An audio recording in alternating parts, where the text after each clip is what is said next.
Have you ever had a brilliant storm of ideas swirling around in your head, but when you try to write them down, it all just comes out as a jumbled mess? Well, today, we're going to fix that. We're going to talk about a super simple, step-by-step way to turn those thoughts into a really clear, powerful essay. We've all been there, right?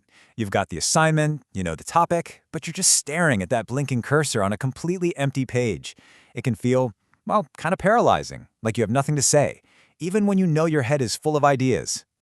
But here's the secret. That feeling, that writer's block, it's usually not because you're out of ideas. Nope. It's because you're missing a process.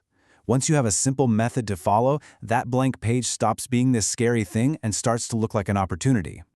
So let's get right into it. Part 1 is all about unlocking those ideas. Think about it. Before you can build a house, you need bricks and wood, right? This first step is just about getting your raw materials, all those thoughts, out of your head and onto the page. No pressure, no judgment. And our main tool for this is brainstorming. It's so simple. All you do is write down everything that pops into your head about the topic. Don't try to organize it, don't filter anything, and please, don't judge your ideas yet. The only goal here is to make a big, messy pool of thoughts that we can play with later. All right, let's see how this actually works. We'll use a nice, simple topic that everyone can relate to. Hobbies. We're just going to let our minds wander and jot down whatever comes to us when we think about hobbies. And boom, look how fast that happened. In just a couple of moments, we went from one single word, hobbies, to a whole bunch of cool concepts. They're things for our free time, they bring us joy, they break up the routine, they can even help us learn new things or meet new people. See, this is our raw material right here. Okay, so we've got our ideas. But right now, they're just a random list, a bit of a chaotic mess. So what's next? Well, now we move on to part 2, where we take that chaos and turn it into a blueprint, a solid plan that's going to guide our whole essay. To see how this works, let's check out a sample essay on the importance of games. It kicks off with this really great, powerful line. We're going to deconstruct it, take it apart to find a simple structure that you can use for pretty much any topic. And here it is, the blueprint, the classic 5-paragraph essay. It is a fantastic roadmap for your ideas. You start with an intro to hook the reader. Then, you've got your 3 body paragraphs. The first 2 are where you build up your argument, like talking about health benefits, then moral benefits. But this next step, this is what makes it really strong. You address the other side, the counter-argument. It shows you've really thought things through. And then, you wrap it all up with a nice, strong conclusion. And that's why having a blueprint is so incredibly powerful. It takes that messy list from our brainstorm and gives every single idea a purpose and a place. It literally transforms those random thoughts into a clear, logical story that's super easy for anyone to follow. All right, we've got our ideas, we've got our structure, now it's time for the final polish.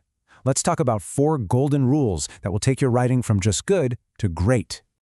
These are the 4 pillars of awesome writing. Unity, coherence, relevance, and proportion. I know, they sound a little academic, right? But the ideas behind them are actually really simple and super practical. First up, unity. This one's easy. It just means everything in your essay, every sentence, every idea has to be about your main subject. So if you're writing about the importance of games, don't suddenly start rambling about what you had for lunch. Stay focused. Next, we've got coherence. This is all about the flow.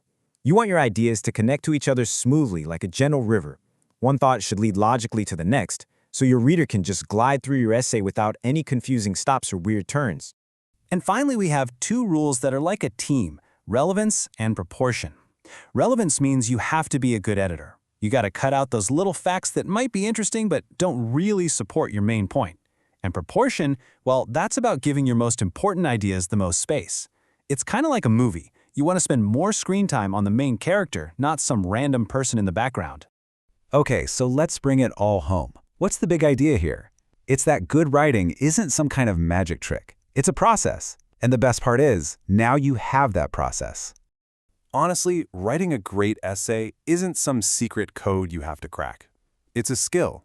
And just like any other skill, you can learn it, you can practice it, and you can master it just by following this simple process. Brainstorm, organize with a blueprint, and then polish it up with those key rules. So the only question left is, what are you going to write about? That blank page doesn't seem so intimidating anymore, does it? It's just a canvas, waiting for you. So what's the first idea you're going to bring to life?